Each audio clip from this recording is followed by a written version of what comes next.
அனைவருக்கும் வணக்கம். தாவேகாவினுடைய தூத்துக்குடி மாவட்ட முக்கிய நிர்வாகியா இருந்த அஜிதா ஆக்னருக்கு மாவட்ட செயலாளர் பதவி இன்னைக்கு வழங்கப்படலை. அதற்கு பின் இருந்த அரசியல் என்ன, அதே மாதிரி ஜேவி ஸ்ரீராம் அவர்களுடைய கருத்து கணிப்பு முடிவுகள் அவ்வப்போது வந்துட்டு இருக்கு. அதன் பின்பு இருக்கிற ஒரு கட்டமைக்கப்பட்ட நரேட்டிவ் என்ன அப்படின்றதான் இந்த வீடியோல பார்க்க இருக்கிறோம்.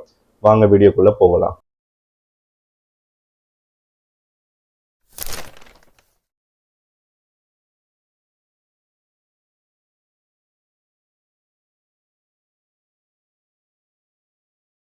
அஜிதா அக்னல் ஒரு பெரிய ஹார்ட் ஒர்க்கர். அவங்களுடைய களப்பணியை நம்ம டவுட்டே பட முடியாது. அந்த அளவுக்கு அவங்க பர்ஃபார்ம் பண்ணிட்டு இருந்தாங்க தூத்துக்குடி மாவட்டத்தில். நாங்கள் தூத்துக்குடி மாவட்ட சட்டமன்ற தொகுதிகளோட கருத்து கணிப்பு முடிவுகளை எடுக்கும்போது பல இடங்கள்ல அவங்களோட ப்ரெசன்ஸை பார்க்க முடிஞ்சது. இப்போ விளாத்திக்குளமா இருக்கட்டும், ஒட்டப்பிடாரமா இருக்கட்டும், இந்த மாதிரியான இடங்கள்ல ரூரல் கிராமங்கள்ல கூட அவங்களோட பேர் தெரிஞ்சிருக்கு. ஏன்னா அந்த அளவுக்கு அவங்க ஒர்க் பண்ணியிருக்காங்க. அண்டு நிழல் மாவட்ட செயலாளராகவே தான் அவங்க அந்த மாவட்டத்தில் இருந்தாங்க. அண்ட் அவங்களுடைய பணி என்பது அளப்பரியது. ஏன்னா நிறைய அந்த ரோடு சம்மந்தமான இஷ்யூவாக இருக்கட்டும், அதே மாதிரி ஸ்கூல் ஃபங்க்ஷன்ஸ், காலேஜ் ஃபங்க்ஷன்ஸ், இந்த மாதிரி பல இடங்களுக்கு அவங்க போயிட்டு கட்சியின் சார்பாக தன்னோட ரெப்ரசன்டேஷனும் கொடுத்துட்டு இருந்தாங்க. அண்ட் அவங்களுக்கு மாவட்ட செயலாளர் பதவி வழங்கப்படாதது என்னை பொறுத்த வரைக்கும் ஒரு ஏமாற்றமாக தான் பார்க்குறேன். ஏன்னா அவங்க அந்த அளவு பர்ஃபார்ம் பண்ணவங்க. ஒரு கட்சியில ஒரு முடிவு எடுக்கிறாங்க, அதுக்கு நம்மளுக்கு சம்மந்தம் இல்லை, அவங்க ஜெயிக்கிறாங்க தோக்குறாங்க, அது ஒரு பக்கம் போகட்டும். ஆனா ஒர்க் பண்ண ஒரு ஹார்ட் ஒர்க்கருக்கு அந்த பதவி கிடைக்கலன்னும் போது நிச்சயமா ஒரு டிசப்பாயின்மெண்ட்டு. நார்மலா ஒரு பொதுமக்களா பார்க்கும்போது கூட அஜிதாவுக்கு அந்த பதவி கொடுத்துருக்கலாமே அப்படின்னு தான் தோணும். இதுக்கு பின்னாடி சில கணக்குகள் இருக்கு, அரசியல் கணக்குகள், சமூக கணக்குகள் இருக்கு. அதெல்லாம் மைண்ட்ல வச்சுதான் அந்த போஸ்டிங் வேற ஒருத்தருக்கு கொடுத்துருக்காங்க. பட் அஜிதா அவர்கள் பண்ணது நியாயமான்னு கேட்டா நியாயம் கிடையாது. ஒரு பார்ட்டி ஒரு முடிவு எடுத்து இப்படிதான் நீங்க இருக்கணும் அப்படின்னு சொல்லிட்டு அவங்க பண்ணிட்டு போறாங்கன்னா, அங்க போயிட்டு தலைவரோட காரம் அரிக்கிறது, அந்த கட்சியினுடைய தொண்டர்களோட வாக்குவாதத்துல ஈடுபடுறது, தர்ணா பண்றது, அந்த கட்சியினுடைய மற்ற பிரிவுல இருக்கிற தலைவர்கள், இப்போ சிடிஆர் நிர்மல்குமார் அந்த மாதிரியான ஆட்கள் எல்லாம் மிக மோசமா பேசுறது, இதெல்லாம் தவிர்த்திருக்க வேண்டிய ஒரு விஷயம். அவங்க ரொம்ப மெச்சூர்டான ஒரு பொலிட்டீஷியன் அப்படின்னு தான் நான் நினைச்சேன். ஏன்னா தூத்துக்குடி மாவட்டத்தில் நாங்கள் சர்வே பண்ணும்போதெல்லாம் பெரிய அளவுக்கு அஜிதா அவர்களுடைய பிரசன்ஸ் ஆனது இருந்தது. இப்போ தூத்துக்குடி சட்டமன்ற தொகுதியில அவங்க போட்டிடுவாங்க அப்படின்னு தான் எல்லாரும் சொல்லிட்டு இருந்தாங்க. மக்கள் சொல்றதுதான், நம்ம ஒன்றும் பெருசா பர்செப்ஷன்லாம் இங்கே கொடுக்க போறது கிடையாது. நம்ம இப்போ தாவேக்கெல்லாம் எனக்கெல்லாம் எந்த சம்மந்தமும் கிடையாது. ஸோ அப்படின்னும் போது அவங்களுக்கு அந்த அளவு பப்ளிக் சப்போர்ட் இருந்தது. She can be the MLA candidate அப்படின்னு தான் இருந்தது. ஸோ அவங்களுக்கு இப்போ ப்ரெசன்ஸ் இல்லை அப்படின்னும் போது இது ஒரு பிளண்டராக தான் நான் பார்க்குறேன். அண்டு நிச்சயமா அவங்களுக்கு ஒரு நல்ல போஸ்டிங் கொடுத்துருக்கலாம். ஏன்னா அவங்க அந்த அளவுக்கு ஒர்க்கை பண்ணியிருக்காங்க. அண்ட் அவங்களால நிறைய கிராமங்கள்ல தாவேகா சென்று சேர்ந்துருக்கு. இப்போ விஜய் அவர்கள் அவர் தான் முகம், கட்சியினுடைய முகம் 100% அவர் தான். அவர் இல்லைன்னா அஜிதா அவர்கள் ஒண்ணுமே கிடையாது. அவர் இல்லைன்னா அவங்க ஒண்ணுமே கிடையாது. அவங்க கவுன்சிலர் கூட வின் பண்ண முடியாது. ஆனா இங்க கட்சியை கொண்டு போய் சேர்க்கறது யாரு அப்படின்றது ரொம்ப முக்கியம். இப்ப எம்ஜிஆர் அவர்கள் கட்சியை ஆரம்பிச்சார். அந்த கட்சியை கொண்டு போய் கிராமங்கள்லயும் சேர்த்தது யாருன்னு பாத்தீங்கன்னா அக்கட்சியினுடைய தொண்டர்கள் தான். மூளை முடுக்கல பட்டி தொட்டி எல்லாம் கட்சியை கொண்டு போய் சேர்க்க வேண்டியது தொண்டர்களோட கடமை தான். ஸோ அஜிதா அவர்கள் ஒரு தொண்டரா தான், ஒரு தொண்டர் படையினுடைய தலைவி மாதிரி தான் அவங்க அங்க செயல்பட்டாங்க. விஜய் அவர்களை ஒவ்வொரு கிராமத்தினுடைய மூளை முடுக்குகளையும் கொண்டு சேர்க்கிற பணியில தான் அவங்க செஞ்சாங்க. 100% செஞ்சாங்களா அப்படின்னா நம்மளுக்கு தெரியாது. பட் நாங்க பார்த்த வரைக்கும் ஒன் ஆஃப் த பெஸ்ட் மாவட்ட செயலாளர் இன் தாவேகா. ஸோ அந்த மாதிரி தான் இருந்தது. பட் அவங்களுக்கு போஸ்டிங் தராம வேற ஒருத்தவங்களுக்கு தந்தது, அதுக்குள்ள பல விஷயங்கள் இருக்கலாம். இருந்தாலும் அவங்கள கொஞ்சம் ரெகனைஸ் பண்ணியிருக்கலாம் அப்படின்றது தான் என்னோட பார்வையா இருக்கு. நிச்சயமா எல்லா கட்சிகள்லயும் இந்த மாதிரியான ப்ராப்ளம் வரும். பிரதான கட்சிகள்ல திமுக, அதிமுகல வரும். அடுத்து இப்ப தாவேகால இது நடக்குது. நீங்க நாம் தமிழர்லாம் கணக்கிலே எடுத்துக்கூடாது. நாம் தமிழர்ல ஏதாவது 1-2 மாவட்ட செயலாளர்கள் தெரியுமா உங்களுக்கு ஃபேமஸான ஆள்? யாருமே கிடையாது. அந்த கட்சி யாருமே பெரிய அளவுல கண்டுக்கிறது கிடையாது. ஆனா தாவேகா அடுத்து ப்ரொஜெக்ஷன் வின் பண்ற பார்ட்டியா பார்த்துட்டு இருக்காங்க. ஸோ அங்க வர்ற இந்த சின்ன விஷயத்த கூட மீடியா ஊதி பெருசாக்கி அதை கண்டென்ட் திரட்டலாமா அப்படின்னு பார்த்தாங்க. கடைசியில் அந்த அம்மா விஜய் அவர்களுக்கு தான் கடைசி வரைக்கும் நான் உழைப்பேன் உயிர் உள்ள வரை அப்படின்னு சொல்லிட்டு போயிட்டாங்க. எப்படியாவது நரேட்டிவ் செட் பண்ணலாம் அப்படின்னு காத்துட்டு இருந்த ஆன்டி டிவிகே மைண்ட் செட்ல இருந்த மீடியாஸ் முகத்துலலாம் கரிய பூசிட்டு போயிட்டாங்க அவங்க. ஸோ அவங்க ஒரு லாயலிஸ்ட் கேடர், தாவேகாவுக்கு மிகப்பெரிய அசட் அவங்க.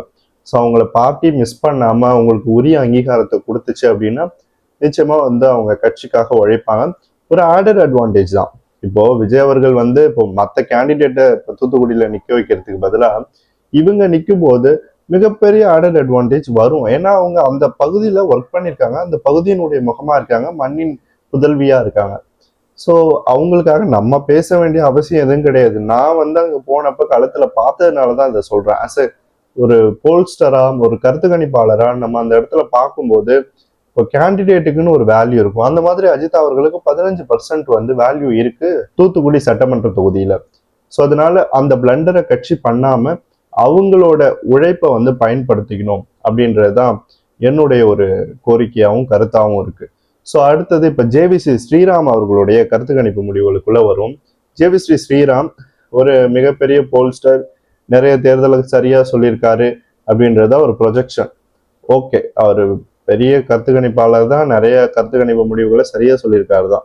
அவர் இப்ப கடந்த காலமா சொல்லிட்டு வர்ற கருத்து கணிப்பு முடிவுகள் எதுவுமே சரியா நடக்கல. அண்ட் அவருக்கு ஏடிஎம்கே பிஜேபி கிட்ட ஒரு அஃபிலியேஷன் இருக்கு. அவங்களுக்கு சார்பான கருத்து கணிப்பு முடிவுகளை தான் அவர் பெரும்பாலும் சொல்லிட்டு இருப்பாரு. ஸோ 2024 லோக்சபா எலெக்ஷன்ல அவர் பிஜேபி 380 சீட்டு வரைக்கும் அந்த என்டிஏ கூட்டணி போகும்னு சொன்னாரு. ஆனா என்டிஏ வாங்கினது 293, பிஜேபிக்கு தனி மெஜாரிட்டி கிடைக்கல, அவர் கிடைக்கும்னு சொன்னார். ரெண்டாவது தமிழ்நாடு லோக்சபா, அதே 2024 நடந்ததுதான். என்டிஏ பிஜேபி, பாமக, இந்த மாதிரியான கட்சிகள், டிடிவி தினகரன், ஓபிஎஸ் இவங்களாம் இருந்தாங்கல்ல, இந்த கூட்டணி வந்து குறைஞ்சபட்சம் ஒரு 3 to 4 இடங்கள்ல வெற்றி பெறும் அப்படின்னு சொன்னாரு. கடைசியில அந்த கூட்டணி வென்ற இடம் 0. அடுத்தது தமிழ்நாடு சட்டமன்ற தேர்தல் 2021 அதிமுக கூட்டணி 100 தொகுதிகளுக்கு மேல போகும், அதாவது 110 அல்லது 109 அந்த மாதிரி வரும்னு சொன்னாரு. கடைசியில அந்த கூட்டணி வாங்கிய இடங்கள் 75. அடுத்து ஜார்க்கண்ட் சட்டமன்ற தேர்தலில் அவர் என்டிஏ 40 முதல் 44 இடங்கள்ல வெற்றி பெறும் அப்படின்னு சொன்னாரு. கடைசியில என்டிஏ வாங்கின இடங்கள் வெறும் 24. அடுத்தது மகாராஷ்டிரா சட்டமன்ற தேர்தல், இங்க எம்விஏ மகா விகாஸ் அகாதி கூட்டணி 130 இடங்கள்ல வெற்றி பெறும், காங்கிரஸ் தலைமையிலான கூட்டணி அப்படின்னு சொன்னாரு. ஆனா கடைசியில அந்த கூட்டணி வெற்றி பெற்ற இடங்கள் வெறும் 50. அதே மாதிரி ஜேவிசி ஸ்ரீராம் அவர்கள் இப்போ இபிஎஸ்க்கு ரொம்ப நெருக்கமா இருக்காரு. எடப்பாடியார் ஆளுமை, எடப்பாடியார் அடுத்த பிரதமர் அப்படின்னு பேசிட்டு இருக்காரு. ஆனா இதுக்கு முன்னாடி இந்த ஜேவிசி ஸ்ரீராம் எடப்பாடியார் அவர்களை எந்த அளவுக்கு மோசமா பேசியிருக்காரு அப்படின்றத நீங்களே வந்து இந்த திரையில பார்க்கலாம். அடுத்தது டிவிகேவை பத்தின ஒரு பொய்ன்னு கூட சொல்லலாம். கிராமப்புறங்கள்ல தாவேக்கா இல்லைன்னு சொல்லிட்டு இந்த அதிமுக ஜேர்னலிஸ்டா இருக்கட்டும், திமுக ஜேர்னலிஸ்டா இருக்கட்டும், இந்த திராவிடர் கழகம் என்ற பேர்ல வந்து தந்தை பெரியார் அவர்களை கொச்சைப்படுத்திட்டு சுத்துதல ஒரு கூட்டம், அவங்களா இருக்கட்டும், அண்டு போலி கம்யூனிஸ்டுகள். இப்போ அருணன் மாதிரியான கம்யூனிஸ்டுகள்லாம் கம்யூனிஸ்ட்னு சொல்லிக்கவே தகுதி இல்லாதவர்கள். நான் அதை என் ட்விட்டர்ல போட்டிருந்தேன்.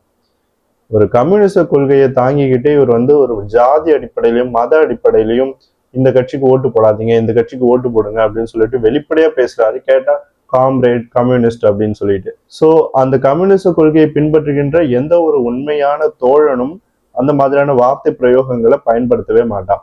ஆனா இவங்க அதுதான் பயன்படுத்திட்டு இருப்பாங்க. இப்ப ஜேவிசி ஸ்ரீராம் எடுத்துக்கிட்டீங்க அப்படின்னா, அவருக்கு வந்து அதிமுகவுக்கு ஒரு ஓவர் அட்வான்டேஜ் கொடுக்குற மாதிரி ஒரு கருத்து கணிப்பை செட் பண்ணி மக்கள் மத்தியில பரப்பணும். பட் அவரோட கருத்து கணிப்புகள்லாம் இது வரைக்கும் பெருசா, இதுக்கு முன்னாடி நல்லா தான் பண்ணியிருக்காரு. இப்போ கடைசியா எப்ப கட்சிகள் கிட்ட கொட்டி வாங்கிட்டு அதுக்கேற்ற மாதிரி கருத்து கணிப்பு சொல்ல ஆரம்பிச்சாரோ அப்பவே அவரோட கிரெடிபிலிட்டி குறைய ஆரம்பிச்சிருச்சு. இப்போ நான் சொன்னதெல்லாம் கம்மி தான், இன்னும் நிறைய இருக்கு. கேரளா உள்ளாட்சி தேர்தல் இருக்கு, மகாராஷ்டிரா உள்ளாட்சி தேர்தல் இருக்கு. இது எல்லாத்துலயுமே தப்பா தான் சொன்னாரு. சரி, அவர் ரொம்ப போட்டு நம்ம இங்க சொல்ல வேணாம் அப்படின்னு சொல்லிட்டு தான் லிமிட்டடா சொல்லியிருக்கேன். ஸோ கிராமப்புறங்கள்ல தாவேக்கா இல்லை அப்படின்னு அவர் சொல்றாரு. இருக்குன்னு சொல்றதுக்கு நீங்களே போதும். இந்த வீடியோவை எத்தனையோ கிராமங்கள்ல இருந்து மக்களாகிய நீங்க பாப்பீங்க, நீங்களே அதுக்கு சாட்சி. நானும் இதுக்கு முன்னாடி பல வீடியோக்களை எக்ஸ்பிளைன் பண்ணிட்டேன், ப்ரூஃப் வீடியோவே போட்டு காட்டிட்டேன். கிராமப்புறங்கள்ல விஜய் அவர்களுக்கு எந்த அளவுக்கு ஆதரவு இருக்குன்னு. குறைஞ்சபட்சம் 30%, அதிகபட்சம் 51% வாக்குகள் வந்து கிராமப்புறங்கள்ல இருக்கு. நகர்ப்புறங்கள்லாம் ஸ்வீப். ஸோ இதை வந்து நான் எல்லா வீடியோலையும் சொல்லிட்டு இருக்கேன். அண்ட் இது வேவ் எலெக்ஷன் கிடையாது.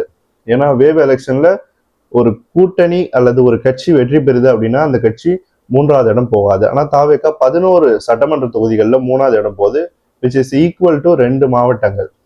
ஆனா மற்ற இடங்கள் எல்லாம் ஸ்வீப் பண்ணுது. நகர்ப்புறங்கள்லாம் sweep, Chennai Tiruvallur sweep, Ranipet sweep. ஆனா தென்காசி, திருநெல்வேலி இந்த மாதிரியான இடங்கள்ல, கிராமப்புறங்கள்ல வருகின்ற இடங்கள்ல வந்து தாவேக்கா 3வது இடம் போகுது. ஸோ இது வந்து ஸ்டேட் ஆவரேஜ்ல வரும்போது தாவேக்கா மேல எழும்பிடும், 140 சீட்டுக்கு மேல லீட் பண்ணிடும்.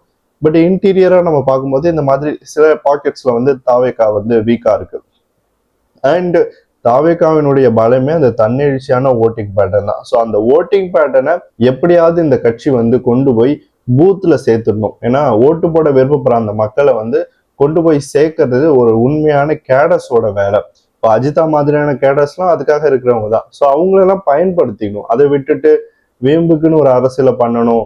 ஸோ இவங்களுக்கு அவங்கள பிடிக்காது, அவங்களுக்கு இவங்கள பிடிக்காது, அதனால இவங்கள மாத்திரம், அதனால அவங்களுக்கு அந்த பொசிஷன் அப்படின்னு கொடுத்தீங்கன்னா இது பிளண்டர் ஆயிடும். ஸோ இந்த மாதிரியான முடிவுகளில் வந்து கட்சியினுடைய தலைவர் வந்து முன்னின்று அந்த பதவிகளை வந்து வழங்கணும். மற்ற இன்ஃப்ளூயன்ஸ்லாம் விட்டுட்டு அவரே அவங்களோட ரிப்போர்ட்ஸ் எல்லாம் பார்க்கணும், எந்த அளவுக்கு ஒர்க் பண்றாங்க, என்ன பண்றாங்கன்னு. இப்போ திருவள்ளூர், காஞ்சிபுரம், செங்கல்பட்டு எல்லாம் தாவேக மாவட்ட செயலாளர்கள்னு பேருக்குன்னு பதவி வாங்கி வச்சுட்டு இருக்காங்க. எந்த அளவுக்கு ஒர்க் பண்றாங்கன்னு எனக்கு தெரியல. கட்சி ஸ்வீப் பண்ணுது. தேர்தல் கருத்து கணிப்பெல்லாம் நம்ம பார்த்தோம்னா ஸ்வீப்ல இருக்கு.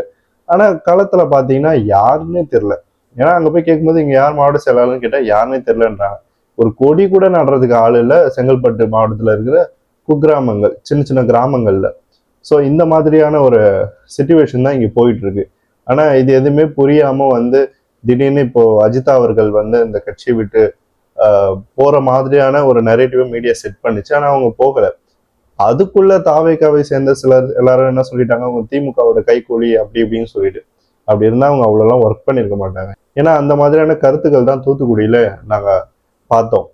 ஸோ நிச்சயமா அவங்க கண்டிப்பா அங்கீகரிக்கப்படணும். நல்ல கேடர் அவங்க. தலைவர், ஒரு கட்சியினுடைய ஒரு பொசிஷனுக்கு தகுதியானவங்க அதெல்லாம் விட்டு தள்ளிடுங்க. ஒரு உண்மையான தொண்டரா நான் அவங்கள பாக்குறேன். நிச்சயமா அவங்களுக்கு வந்து வெற்றி வாய்ப்பு இருக்கு. தூத்துக்குடியில நிச்சயமா அவங்க போட்டியினாங்கன்னா கீதா ஜீவன் அவர்களை தோற்கடிப்பதற்கான வாய்ப்புகள் 90% அவங்க கிட்ட இருக்கு. ஸோ தூத்துக்குடி மாவட்டம் தாவேகாவுக்கு ரொம்ப ரொம்ப முக்கியமான மாவட்டம். One of the strongest seat for டிவிக்கு தூத்துக்குடி. ஸோ அந்த இடத்துல இந்த மாதிரி உட்கட்சி பூசலை கிளப்பி விடாம அதுக்கேற்ற மாதிரியான ஒரு ஈக்குவலான பொசிஷன்ஸை எல்லாருக்கும் கொடுக்கணும் அப்படின்றது தான் என்னுடைய ஒரு பார்வையா இருக்கு. ஜேவிசி ஸ்ரீராம் அவர்களுடைய கருத்துக்களை இப்பெல்லாம் தூக்கி போட்டுருங்க. ஜஸ்ட் ஒரு ஃபன்னா ஒரு காமெடியா பார்த்துக்கலாம். எந்த டேட்டா ஒண்ணுமே இருக்காது. அவர்கிட்ட கேட்ட கேண்டிடேட் இல்லை, எடப்பாடியார் ஆளுமை, பிரதமர் மோடி 8வது முறை பிரைம் மினிஸ்டர் வருவார், இப்பவே நான் கருத்து கணிப்பு எடுத்துட்டேன்னு சொல்லிட்டு ஜஸ்ட் அவர் வந்து ஏதோ ஒன்று வளரிட்டு இருப்பாரு. So that's it. ஸோ இந்த மாதிரியான ஒரு விஷயத்தை தான் உங்க கூட ஷேர் பண்ணணும் அப்படின்னு ஆசைப்பட்டேன். ஸோ இது போல இன்னொரு வீடியோவில் உங்களை சந்திக்கிறேன். நன்றி.